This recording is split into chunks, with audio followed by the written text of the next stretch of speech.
We'll hear argument next in Case 23-824, United States versus Miller. Ms. Dubin. Mr. Chief Justice, and may it please the Court. The Bankruptcy Code grants trustees an array of avoidance powers, including the power to avoid fraudulent transfers under Section 548, subject to a 2-year federal look-back period.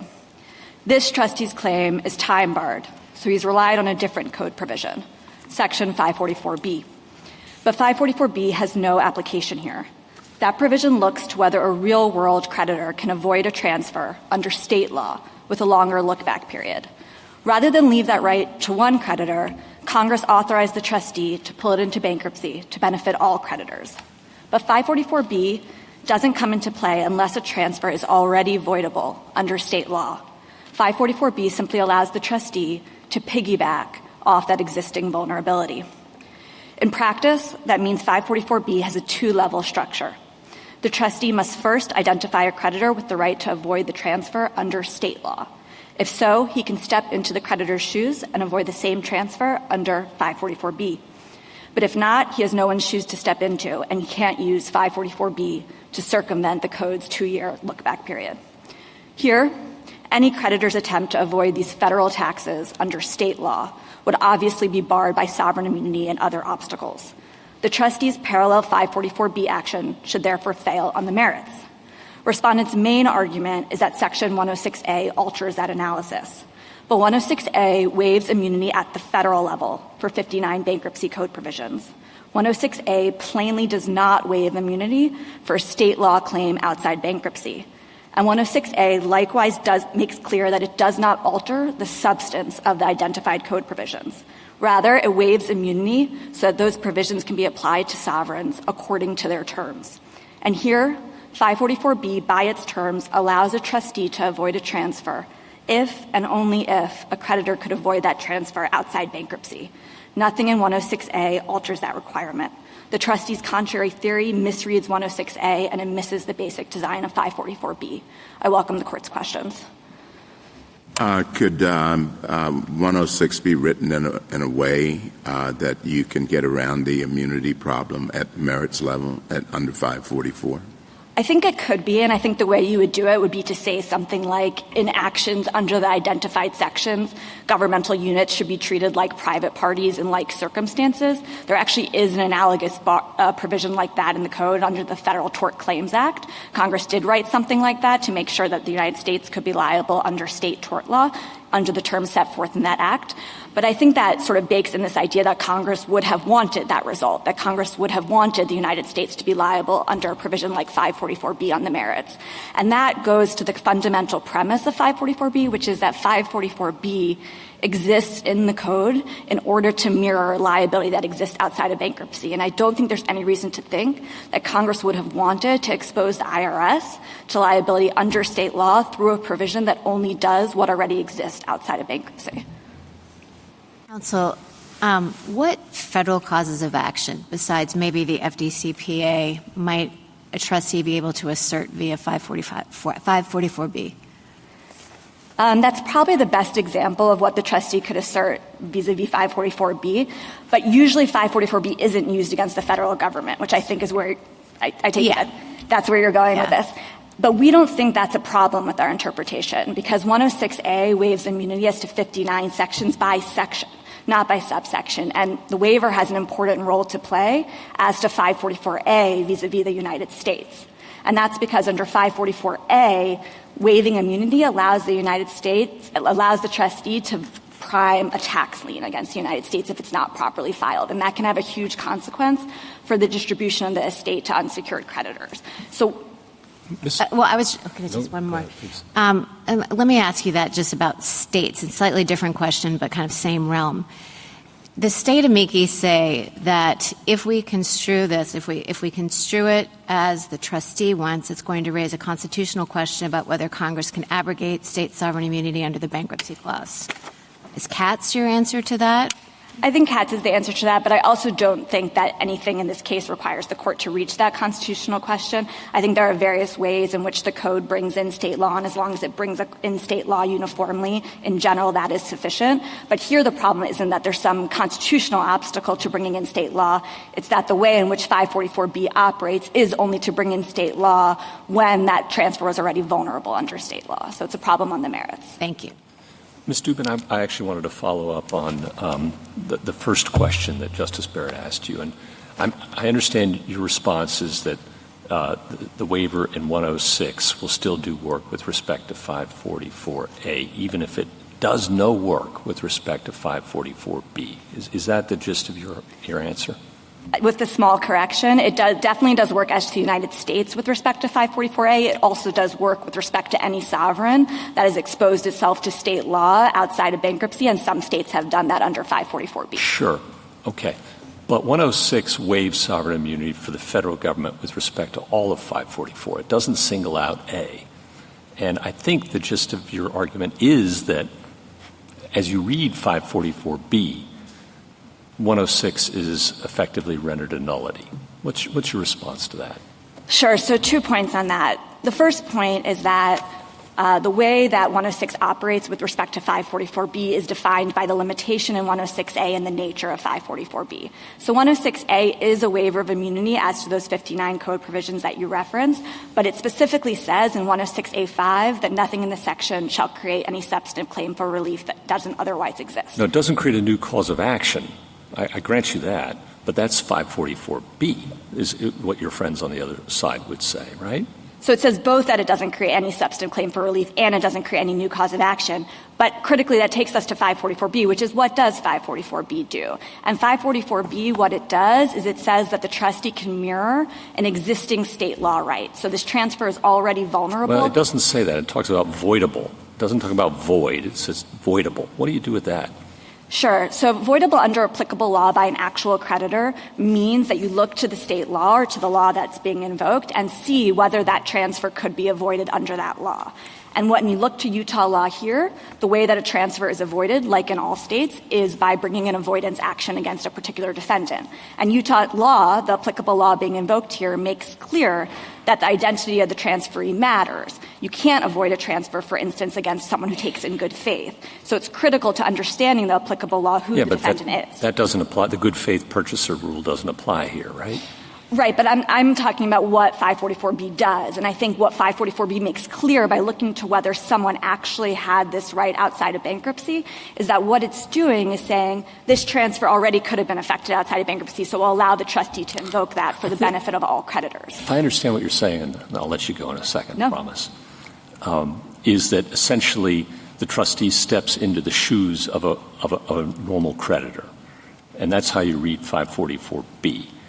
I don't see that in those. That language isn't there. It does exist in some other statutes, which is notable. And we've got a very old case written by Oliver Wendell Holmes, no less, Moore versus Bay, that says sometimes a trustee's powers to avoid property transfers can transcend the rights of the creditor in whose shoes he might otherwise step. What do we do about that? Sure. I'd like to address Moore versus Bay, and then I'd like to return, if I can, for a minute to the text of 544B. As to Moore versus Bay, that is a venerable case, as you mentioned, and what it means is that the trustee has the power to avoid, when he is avoiding a transfer, to recover more than just the amount that creditor could have avoided outside of bankruptcy. Exactly. That is an exception, but it is an exception that's baked into 544B. 544B was understood to incorporate that exception, but when it did so, it made clear that in every other way, the trustee's rights are coterminous with that actual creditors. Where do you critically, get that where do you get that in the language? In the Moore versus Bay situation, what you have is a transfer that is already voidable, and the question is just the extent of recovery. Of course, we don't have that here. You get that from the language from voidable under applicable law by a creditor holding an unsecured claim. That creditor holding an unsecured claim is referring to an actual creditor. What Congress was concerned about in 544B was a real right that exists outside of bankruptcy. And there's a reason for that. It's because the other federal avoidance powers convey all the ways that Congress wanted wanted to give federal rights to avoidance. 544B does something different. It recognizes that sometimes out there in the real world, an actual creditor has that right, and Congress picked that up with requiring an actual creditor in 544B. But I wanted to also address the point that you said where you said that we think that this is what the text means. It's not what we think the text means. It's how this provision, 544B, has been interpreted for over a century. It is uniform case law. Well, that's why we're here, right? No, we're here on the 106A question. We're here how the two interact, yeah. Well, kind of. All of the cases in the split on 106A are all asking how does 106A affect that actual creditor requirement. None of them are challenging the actual creditor requirement. If you look at all those cases, for instance, DBSI, the case that started this split in the Ninth Circuit, everything about that case acknowledges this. Everyone agrees 544B operates by looking for an actual creditor. The question is when the defendant is the United States, how does 106A affect that analysis? Are you supposed to disregard sovereign immunity that would exist in an actual creditor suit? Everyone accepted that as a premise because that is how 544B has always been understood. Ms. Dubin, and you say this actual creditor requirement, which everyone acknowledges exists in 544B, is there for a reason. And I've been struggling with that, and I want your reaction to this. Is it because Congress was making a policy choice related to its concern about the potential disruptive nature of avoidance? So the general trustee avoidance power has a 2-year statute of limitations because when you come in and you void a previously existing transaction involving innocent third parties, that's like a big deal. That's causing a lot of disruption in the market. And so ordinarily, a trustee can only do that for 2 years after that transaction has occurred. There's no such limitation in the 544B world in terms of timing, but maybe, this is my theory, the relevant limitation is this actual creditor requirement, that what's happening there is the trustee gets the avoidance power, but only to the extent that an actual creditor could have affected the same kind of disruption in the market by bringing this kind of action on his own. What do you think about that? I think you have it exactly right, but I would add one piece to it, and it's why does Congress care that an actual creditor has that right in the real world? And it's because that transfer could be invalidated in the real world as to that transferee. So all Congress is doing is saying that the trustee, instead of leaving that right to one creditor alone, he is going to vindicate the principle of equality among creditors, equality of distribution, bring it into the bankruptcy, and that transfer can be avoided for the benefit of all creditors. But absent that situation where this transfer is already vulnerable, Congress's policy judgments about repose, about who should be able to avoid a transfer govern, and 548 governs other than in that situation. Counsel, Can I take you say go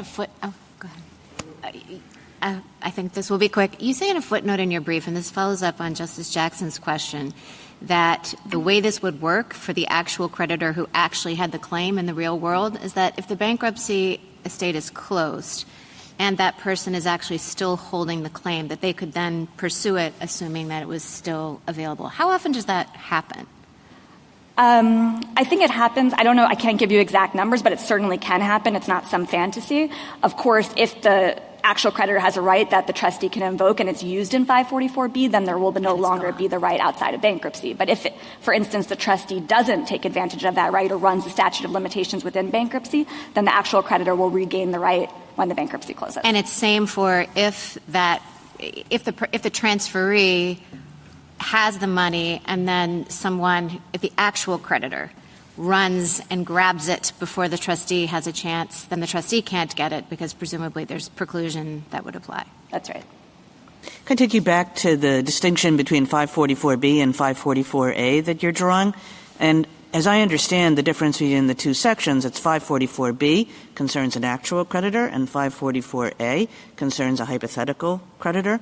Why wouldn't sovereign immunity play similarly with respect to both those provisions? So to the extent that sovereign immunity is always going to bar a 544B action, why wouldn't it do the exact same thing with the hypothetical creditor in a 544A action? Sovereign immunity will operate in the same fashion whenever what the bankruptcy code provision is asking you to look to is whether an action could be viable outside of bankruptcy in the real world. But 544A doesn't require that. And I think a really good example of that is the tax lien that we've been talking about. 26 U.S.C. 6323 says that a tax lien that isn't properly recorded isn't valid against a judgment lien creditor. It simply isn't valid, no immunity required. The trustee is allowed to step into that shoes of that judgment lien creditor under 544A. So he now has that. The lien is not valid against him. How does 106A help him? 106A helps him enforce that. He can now prime the United States. He now has priority over that tax lien. There's no issue of immunity outside the bankruptcy proceeding, and 106A removes the immunity within the bankruptcy proceeding.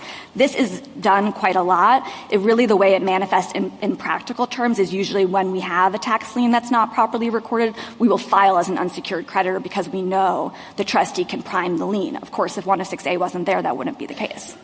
Got it. Just curious. Why did the trustee not act within the 2 years under 548 here? He was too late by the time he was appointed. It was it wasn't just the appointment. At the time the bankruptcy was filed in 2017, these transfers were in 2014. The 2-year look-back period had already expired. And that goes to the concerns Justice Jackson was talking about, which is this repose that the federal statute bakes into it. All right. Thank you. And as a practical matter, is that what 544B gets you that you don't get under 548? That, the 2-year statute of limitation and 548 versus some states have longer look-back periods? That's exactly right. In most situations, the terms of 548 are basically very similar to the terms in the state law in the Uniform Fraudulent Transfer Act and its successors. You're basically looking for whether a transfer was given for reasonably equivalent value and whether the debtor was insolvent. And those terms are essentially very similar in 548 and in the state laws being incorporated through 544B. But as you say, many states have adopted longer look-back periods or longer limitations periods, 4 years or even 6 years. So that would be why the trustee is using 544B. The trustee can do so if an actual creditor could have done so outside of bankruptcy because that transfer was vulnerable, but he can't do so where no actual creditor already had that right. Then he's stuck with 548, and he would be stuck with 548 in this case. Just taking a step back, Ms. Dubin, there is something a little bit peculiar about the argument, right? Saying 106 waives sovereign immunity, and what happens as a result of that is you can hail the trustee into court, and then the trustee gets to court, and it turns out he always loses. So what was the point of the thing? Sure. So 2 points on that. On the first point, he loses because of the nature of 544B, because of the merits. I understand get that. It's just like, why does that matter to him? Or why would it have mattered to Congress, more to the point? Like, why would Congress have gone to this trouble of waiving sovereign immunity if the trustee was always going to lose anyway as a result of the substantive question in the suit? Yes. So this goes to my second point. 106A is not a waiver about 544B. 106A waives immunity with respect to 59 code provisions. It is a general waiver. Yeah. Do you think you would have the same argument if it was just a 544 waiver? I think this would be a much harder case if it was just a 544B waiver. I don't think it would be a hard case if it was a 544 waiver because of the work that does in 544A. I think if you had the same waiver written with respect only to 544B, you would have this question as to why Congress wrote a waiver that doesn't have practical effect as to the federal government. But if I understand the argument that you're making, you're saying, well, because Congress included so many things, we don't have to take any one of them particularly seriously. That is not at all our position. Our position is— Because it doesn't sound all that good. Yes. So that is not our position, and let me explain why. First of all, 106A identifies each of the 59 provisions, not by subsection, but by section. So it has to have meaningful effect as to each section, and it certainly does have meaningful effect as to 544A. When Congress was identifying sections for which the waiver of immunity would operate, of course it would include Section 544. But I think it is also crystal clear that Congress would not have thought that that waiver of immunity would expose the IRS to substantive state liability under 544B. And that's because Congress specifically said in the waiver that nothing in the section creates any substantive claim for relief that doesn't otherwise exist. And everyone has always known that the way 544B operates is only by pulling in existing state law liability. And everyone knows that the IRS is not subject to existing state law liability. So when Congress wrote a waiver that included 544, I think it is very clear that Congress did not think that that waiver would have the effect of altering substantive liability as to the IRS that could never exist outside of bankruptcy. on what Congress might have been thinking. The other side says that your position will create a playbook for fraud, that you pay your personal tax debts with corporate funds and let the IRS then, in their words, hide behind sovereign immunity that would shortchange creditors. So I want to make sure you respond to that. Thanks. I appreciate the opportunity to do that. I think that argument and those considerations cut the opposite direction. The trustee's position here would allow these insiders, the wrongdoers here, to go free. In his world, he recovers this money from the IRS.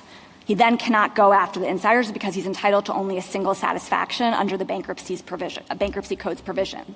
Meanwhile, we can't go after the insiders either because the statute of limitations has expired, and that will be ever more likely when you're using a longer limitations period to go after these transfers. By contrast, under our view of the world and how this is supposed to work, when you're outside the look-back period, you should be going after the insiders, and you have claims to do that because they are the wrongdoers here. They used corporate funds to pay their own debts. So you should be able to go after them for corporate misappropriation, breach of fiduciary duty, and all of those claims that come from insiders taking corporate money. Here, and we find this a little bit inexplicable, the trustee did go after the insiders, but one case was dismissed for failure to prosecute, and one was settled, and we assume not settled for this because that would obviously violate the double satisfaction rule. Justice Thomas? Justice Alito? Justice Gorsuch? One quick question. Let's suppose that the money didn't go to the U.S. government, but to a private party along the way. The trustee, in your view, could recover for that? If there was an action against a private party. Obviously, private parties also have defenses. Let's assume instead of the United States here, it was a bank, and the bank took in good faith for a mortgage that it was owed. Then you wouldn't have a claim against the bank. You might have a claim against an insider that arranged that for some benefit to himself, and you would be limited in bankruptcy. Yeah, you could pursue that person. So long as he doesn't have a defense outside of bankruptcy. Yeah. Justice Kavanaugh? Just one question about what work 106A does for 544B if you prevail. I mean, your position would be, well, it's still doing work vis-a-vis the states, right?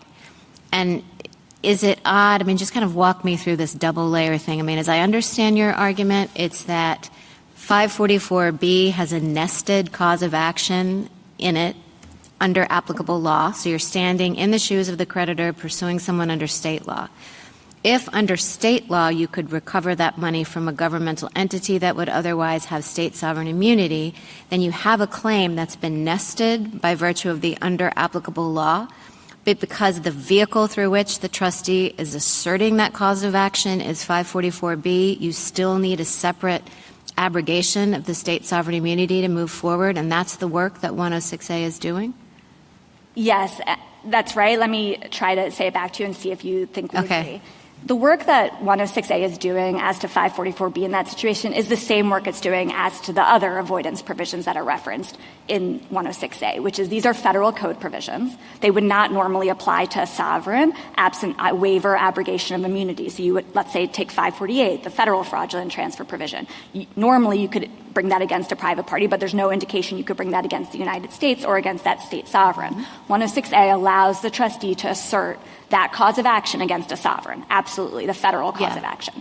You're right to say that the way 544B works is by looking to what would have happened under state law, whether there's a viable avoidance action outside state law. And that's where that state's waiver of sovereign immunity comes into being, which is if that state has exposed itself to fraudulent transfer liability in its own courts, the trustee can now mirror that inside the bankruptcy.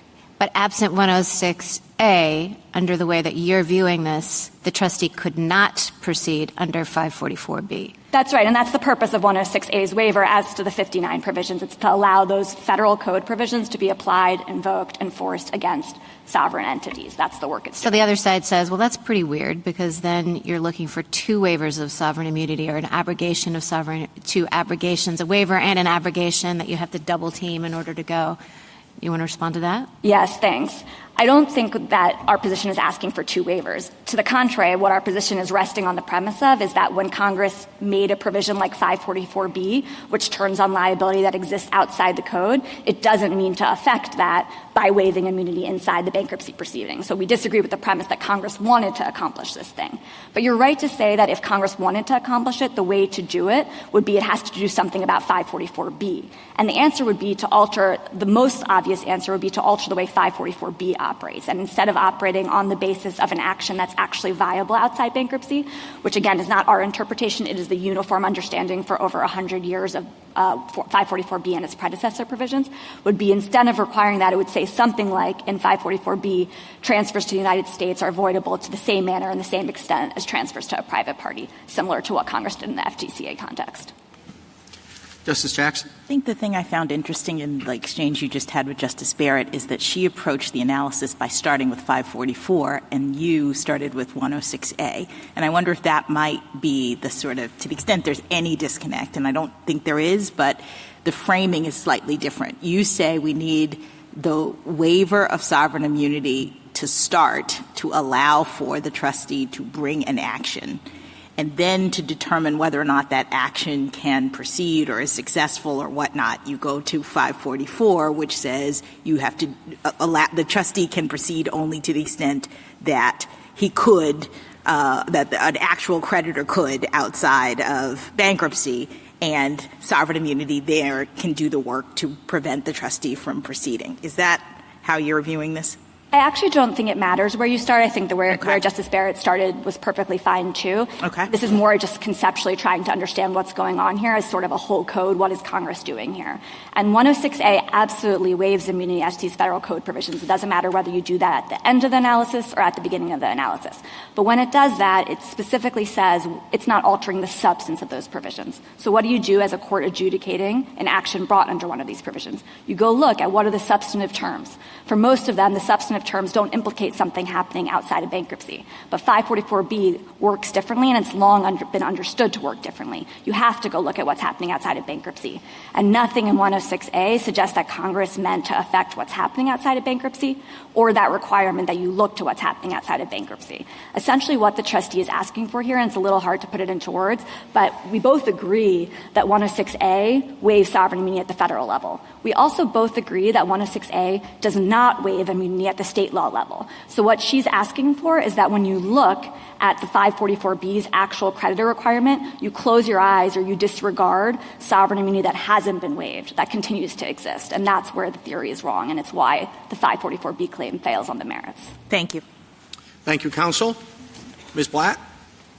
Mr. Chief Justice, and may it please the Court.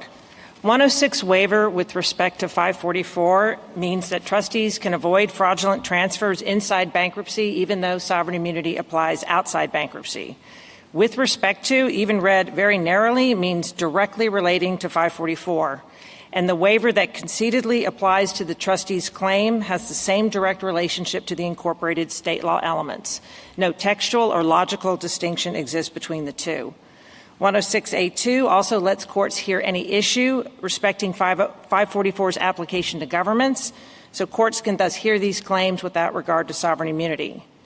Congress waived immunity knowing that 544 has always required trustees to step into creditors' shoes under state law.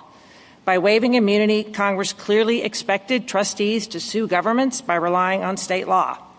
Congress could not have plausibly intended to waive immunity only to see it snuggled in through the back door under the guise of applying state law. Nor is it plausible that Congress has ever waived immunity but only contingent on a second waiver. No such statute exists in the U.S. Code, nor does any statute contain a double waiver. Congress spoke expressly when it wanted to give the IRS special treatment and to make exceptions for fraudulent transfers, but it did neither for the IRS in 544. The government's position overrides these choices and allows the IRS to keep assets that every other transferor would have to return. That result would prevent the trustee from recouping this money and paying it to the bus drivers and the mechanics and the vendors who certainly gave All Resort more value than the IRS did. The government's position finally destroys creditor equality. Where governments are creditors, like they are here, the government gets to keep the fraudulent transfer and its share of a much smaller pie. I welcome the Court's questions. What do you do with your analysis, under your analysis with 106A5? A5, well, I think it says on its face that it doesn't create liability that doesn't otherwise exist under this title. And the government concedes that the trustee, I think it said it 6 times, the trustee has a cause of action to which sovereign immunity has been waived under 544. It's just contesting whether it went to the incorporated elements. And there's no logical distinction how 105 is not implicated to that waiver, but somehow it's implicated to the waivers extending to the elements. It also just says otherwise existing under this title or non-bankruptcy law, and everyone concedes that the trustee has a cause of action, but for one defense and one defense only, and that's sovereign immunity, which is the very defense that 106 waives. Now, I wanted to get to the 544A point because the government does not dispute that 106A does absolutely no more work under 544A than it does under 544B, meaning 544A incorporates state law absent a second waiver of immunity, which the government says accurately exists under, I don't know if it's 28 U.S.C., but 2610, the quiet title. There is no state law where a bona fide purchaser or a bona fide creditor could avoid the lien. So both under A and B, the government has this two-waiver theory. 106A is just kind of irrelevant. And in terms of the idea that this applies to 59 sections, if you could put your shoes, pun intended, in the form of Congress, who overruled the Supreme Court's decisions in 2 of them, you're asking Congress to go back again. And in Hoffman, you said to Congress, you were too scattershot because you didn't list the code provisions. It just would have applied to 100. Here, Congress listed all 59. And another thing that's interesting just about making Congress do this again, the government doesn't dispute that its position would make Congress have to go through and add a second waiver on all the provisions to which the state law is incorporated. And we identified many, and they don't dispute that one of them is 547B, and that's the very same issue in Hoffman. So if you rule against us, you're really telling Congress, after all, they still need to go back and do it a 3rd time and maybe a 4th time, because in the government's view, the state sovereign immunity will always creep in. But Ms. Blatt, I guess yes. I mean, I understand the need for 2 waivers here, but isn't that a function of Congress's policy choice to incorporate state law as the requirement of 544B? You seem to be accepting that Congress was in 544B allowing for the trustee to stand in the shoes of the actual creditor, but you started off by saying the trustee can do more, essentially, by virtue of 106A than the actual creditor. And I feel like those 2 things are inconsistent. With respect, no. So as Justice, first of all, the waiver of sovereign immunity with respect to 544 just on its face textually applies to the elements to the same extent grammatically, logically that it applies to the claim. You can't waive a claim without waiving the elements. But in terms of what Justice Gorsuch said, there's 2 very important caveats to this action. No. I'm sorry. Before you go to the second part, I don't understand that. I mean, I thought the waiver of sovereign immunity was a threshold issue that didn't tell us anything about the merits of whether or not you win the action underlying it. So we have this initial question, can you even bring this action? And then when you bring it, the court goes on to adjudicate the merits, which is what the elements go to. Right, without regard to sovereign immunity, which is 106. In the government's view, but there's a theory in which sovereign immunity is just doing the work of allowing you to bring the lawsuit to begin with. Only to lose. Well, sometimes that happens. Always it will happen because no law, tribal, foreign, federal, no law anywhere waives sovereign immunity with respect to fraudulent transfer. But 544B is bigger than the government. So, there could be 106 only relates to the government. Yeah. You're just saying 106 was 106 application to 544. In all of its applications, A and B was a waste of time because sovereign immunity will always be incorporated under state law. And the point I was trying to, which is just with respect, it's a dumb statute. Why would Congress waive immunity only to see that there's no way to bring it? Ms. Dubin says that those claims go forward all the time. They can't go forward, which she concedes, without a second waiver of immunity, and there's only 2. There's the federal government and then the 4 states generic waiver. 4 states. I'm sorry. There is an action against the people who engaged in the fraudulent transfer. So 544B is not useless. It's useless as to governments. Well, but why does that matter? Because 106 is a statute. It's not useless. You agree that under 544B incorporates some state law defenses, like the statute of limitations. All correct? of them, and this is my second. That's all of them. No, except to state you're law. saying all of them. Except for one. State sovereign immunity? No, because that's waived by 106. That would be brings us even into weirder the to have Congress. That brings us to the constitutional question. But if 544B requires an actual creditor, correct, who can bring the claim. So if there's no creditor who can bring the claim because the statute of limitations has passed, correct?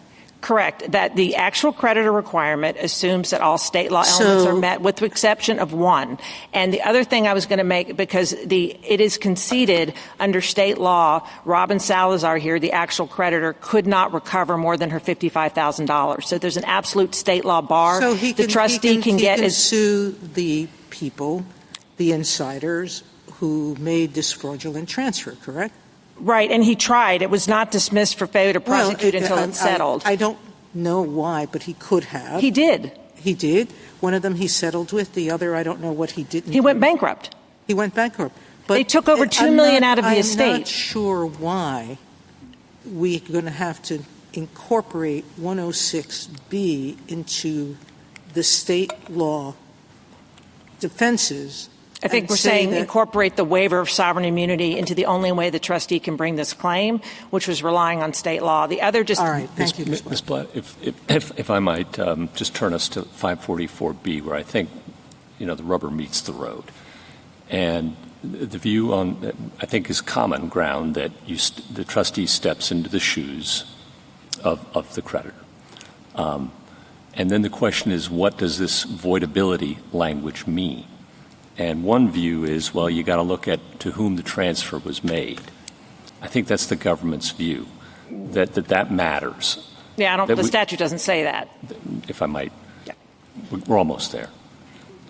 The government says, well, okay, you step into the shoes of the creditor and you look at the identity of the transferee. And here, because the transferee is the government, you're out of luck. Your argument, as I take it, is the statute doesn't say that.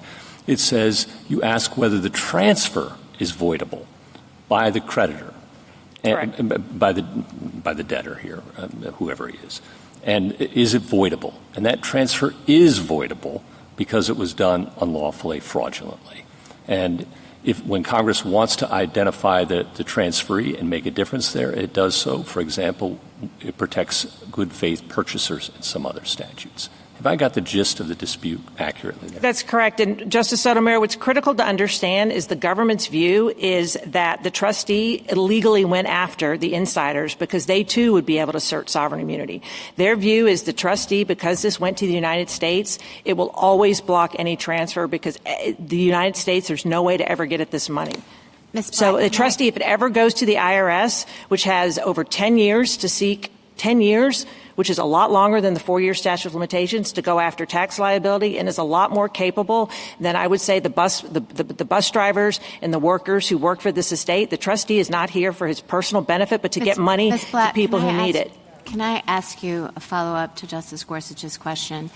How is it, so I get that the statute doesn't mention the transferee, but does that make 544B different from 544A? Because isn't the suit you're asserting somewhat hypothetical rather than actual if you're just imagining the claim existing kind of in the ether? Yes. So the actual, because that's the creditor, there has to be an actual creditor, but it doesn't matter who the transferee was. So the transferor here was all resort, the debtor, but the statute just requires by the creditor. It doesn't say as to who the defendant would be. And so, just because there's got to be a way under state law to go after all the wrong parties, a creditor in Robin Salazar's shoes could always go after both all resort, that was bleeding assets, the wrongdoers, Bizarro and Cummins, and also the United States. But you concede, right, that other defenses would be available? State law besides sovereign immunity? defenses. State law defenses. And how can you know what those defenses would be if you weren't considering who the transferee was? Well, so because the defenses that I know of and that the cases are talking about are things like stuff that runs to Robin Salazar, like collateral estoppel, like if she had already brought the claim, or res judicata, or latches. So it's not there are statutory defenses about good faith transferees, and those would be actual defenses that would go to recovery. But in just pure voidability under Utah law, and this works with all fraudulent conveyance, you're just looking at the elements whether the transfer is voidable. The recovery is a separate issue, both under state law and federal law, like how you go and get the money. But the actual voidability just goes to the transfer. That's why this court has recognized it's in the nature of an NREM proceeding. So you can have. I'm sorry. Just last question. You said before that when you're thinking about whether 106A has any work to do for 544B, that there is no state that you are aware of that has waived sovereign immunity in this fraudulent transfer context. Correct. So that it would be a dead letter? You're sure about that? It's not a dead letter as to the 4 states that waived immunity generically. So, but it is a dead letter because those are a 2-year period and they can already be sued under 548. So the government concedes. Well, but there was a difference about when the statute was enacted. For sure. Yeah. But today, it's a dead letter as to all governments. Except for the 4. And that's only Except because of the way, put aside but let's see, the timing issue. We're talking about a question of statutory interpretation. Yeah, it had a 1-year impact for, until it was amended to 2 years. But during that 1 year, there were 4 states. There were 4 states. But, boy, Congress did a lot. Did a lot of work for so little effort, and that's only because of a generic waiver. But as a practical matter, and which I was saying is so ironic, is that Congress would say we are abrogating very clearly sovereign immunity, but it's only contingent on the sovereigns who we just abrogated for them agreeing to our waiver. And that is just a case I've never heard of that says that. States could do it in the future, too. Yes, it's like a statute with a contingent remainder. I just don't know of many statutes that are like, here's a waiver, and we hope that everyone else will get on, there's no statute like that that's contingent. It's bad enough to try to get a waiver when you have a clear and ambiguous waiver, and Congress acted to say, notwithstanding, it's abrogated, and then they list all 59 sections, and the government says, yeah, but you need a second waiver if you ever have to rely on state law. And I do think it's significant that no case of a century is talking about a federal defense. And I think their preemption argument kind of shows how strange it is, because they're saying Congress wanted the trustee to rely on state law, but we incorporate a federal law defense when normally the government, your cases would just say you look at that as implied repeal. You're interpreting a federal cause of action, and everyone concedes all elements of state law are met, hook, line, and sinker. The only defense that's lacking is the one defense that was waived in the statute. I guess I'm not sure about the nature of the argument. If you're conceding that there were these 4 states and that there could have been more in the future, and Congress wants 0 states, why Congress wouldn't have done exactly this? 4 states is 4 states too many. It's not 50 states, but it's more than 0 states. And who knows, the 4 might go up to 10. And so we're concerned about this. I feel bad for Congress that they tried to do the best they could, and you're going to say it's not good enough when they said, with respect to, in the broadest, the government doesn't even have an argument that the immunity, the waiver, is not with respect to the state law elements. They don't even have an argument. They just say, well, sovereign immunity would block the claim, even though sovereign immunity is waived with respect to the claim. Literally, the statute says sovereign immunity is waived with respect to 544B. It has a claim, it has an element. But this waiver of sovereign immunity is not supposed to affect the substance. It's not to affect the substance unless the claim otherwise exists. And again, the only thing lacking here is sovereign immunity. We're not talking about a defect under state law. We have a fraudulent transfer. Ms. Blatt, I guess just conceptually, here's what I'm struggling with, and maybe you can help. It seems to me that the result of your view is that the trustee can recover money from the estate under this particular circumstance in a way that no actual creditor could, because you concede that all actual creditors bringing a lawsuit against the United States for recovery for this fraudulent transfer would be barred by sovereign immunity. So no, if you're just putting aside, remember, we have that alternative argument that you never had to sue the United States. I understand. Putting aside the alternative argument. Of course we agree that sovereign immunity applies outside of bankruptcy, which is why it makes it so strange for you to hold. No, but let me tell you what I think is strange, and then you can respond. Okay. All right. So we have a situation in which the trustee is recovering this money, putting it in under circumstances in which no actual creditor could. Ms. Dubin says, but think about the work of 544. What 544 was really about, she says, is making sure that an actual creditor who would otherwise be able to get this money for himself is actually essentially barred from doing so, and the money goes into the estate and is split up among creditors. That the work of 544 is to give the trustee the ability to execute the claim that the actual creditor would otherwise have been able to in a way that undermines bankruptcy principles. So why isn't she right about that? If we think about what 544 is really about, then it seems to me to undermine your view that we should be reading 106 to allow for the trustee to recover money that an actual creditor would not have been able to recover. I think you're just saying Congress didn't pass 106. There's a waiver of sovereign immunity. No. I'm talking about the principles behind. Okay, but 544 has a waiver of sovereign immunity that the government concedes. 6 ways to Sunday is written into 544B. And what Ms. Dubin says. I know what Ms. Dubin said. If I can just finish my answer. All right. Ms. Dubin agrees that 544B has the words in there, sovereign immunity is hereby abrogated. I think she's saying either Congress didn't put it in the right place. I don't know where she should have put it. She's saying or that it's with respect twice. to a subsection of 544, not the whole thing. Oh, no, she thinks it's in 544B, too, because she just says it's sitting there and waiting to be, impregnated by another waiver of sovereign immunity. No. 106A absolutely refers to the section 544. It's in there. We see it. She says the work that that's doing is with respect to 544A, not B. And in fact, when you think about what 544B is actually doing, it is inconsistent with an argument that sovereign immunity is supposed to be not taken into account and that the actual creditor bar is not supposed to apply to the trustee. So she's giving work to 544 in 106A. She says it relates to 544A, and that it really can't logically apply to 544B when we understand what 544B is doing. And the government's reply brief is completely silent on our argument that 106 state law has the exact same relationship under A, under B. It's incorporated. And absent a second waiver of sovereign immunity, there is no work that 106A does except as operate as a venue provision. It does no work as to waiving sovereign immunity as to the underlying claim because she concedes 544A can never be used by a hypothetical creditor without a second waiver of sovereign immunity.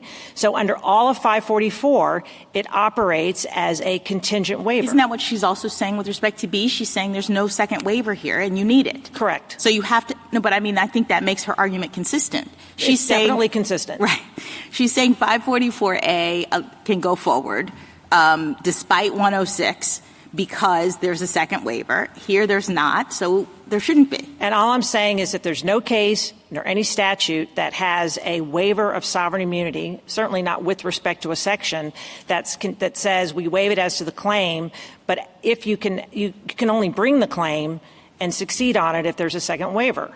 And after Congress made this very broad, after this court twice narrowed it, it just would be a strange thing, especially when state law is also incorporated in the very provision at issue in Hoffman, the preferential, which also relies. It's the same thing. Thank you. Okay.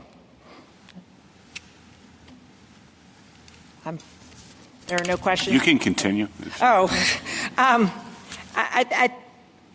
The one thing on the 548 and 544, it's true this is beyond the 2-year period, but let's just not forget that 544 is supposed to apply to everybody. It applies to every transferee, and it would be particularly odd to say, well, Congress waived sovereign immunity with respect to both the 2-year period under 548 and the generally 4-year period under 548, except for the IRS. that they are except, even though every other transferee, and I guess with respect to all other governments, tribes, et cetera, don't get that 2-year look-back period. And as here, the trustee had no choice because it had already, the bankruptcy petition was filed after the 2-year period had expired. And so the trustee acted promptly, going after all available assets. In terms of your question about how often are there creditors left over, if the trustee's doing his job, the answer should be none, because the trustee is taking whatever claim, even if it's $5, and going after every single transferee within the time period, and every transferee would have to give back this money. And in terms of the equities, the notion that this is not a roadmap for fraud, if the IRS had just given back the money, they would have had 6 years to go after these people. They just fought the case under sovereign immunity.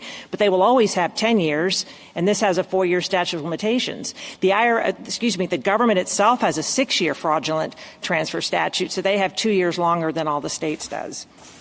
I think that's all I have if there are no... Thank you, Justice Thomas. Thank you, counsel. Thank you.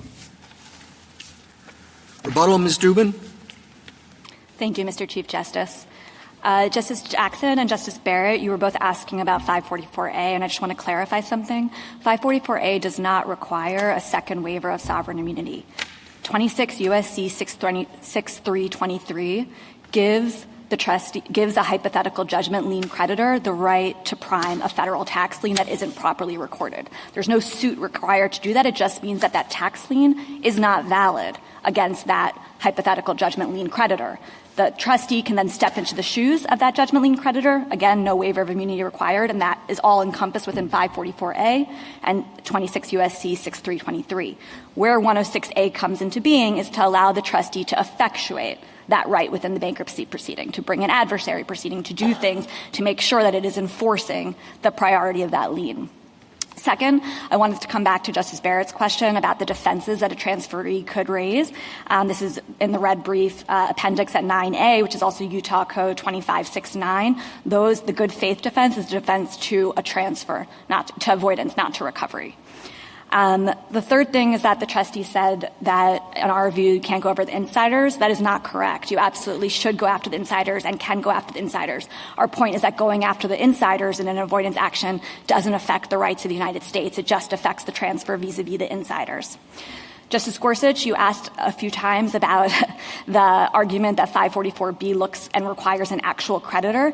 That is the trustee's alternative argument, but on the primary argument, everyone agrees, all the circuits have agreed, it is the uniform practice for over 100 years, and in fact, this trustee has always pointed to a suit against the United States as the predicate for the 544B action. We don't think there's any reason to reach the alternative argument in this case, but if you do, for the reasons we explained in our reply brief, it's wrong.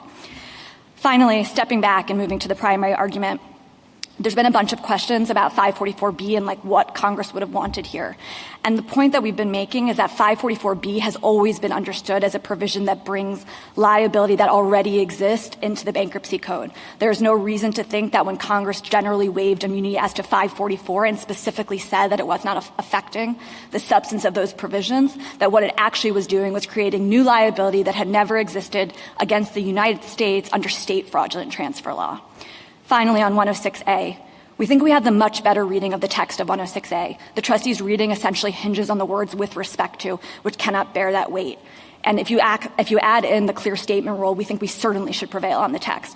But we have obviously been losing. We've lost this case in 3 courts. And I think the reason is that there's some intuition, that there's something strange about what's going on here, that somehow our reading renders 106A an empty gesture as to 544.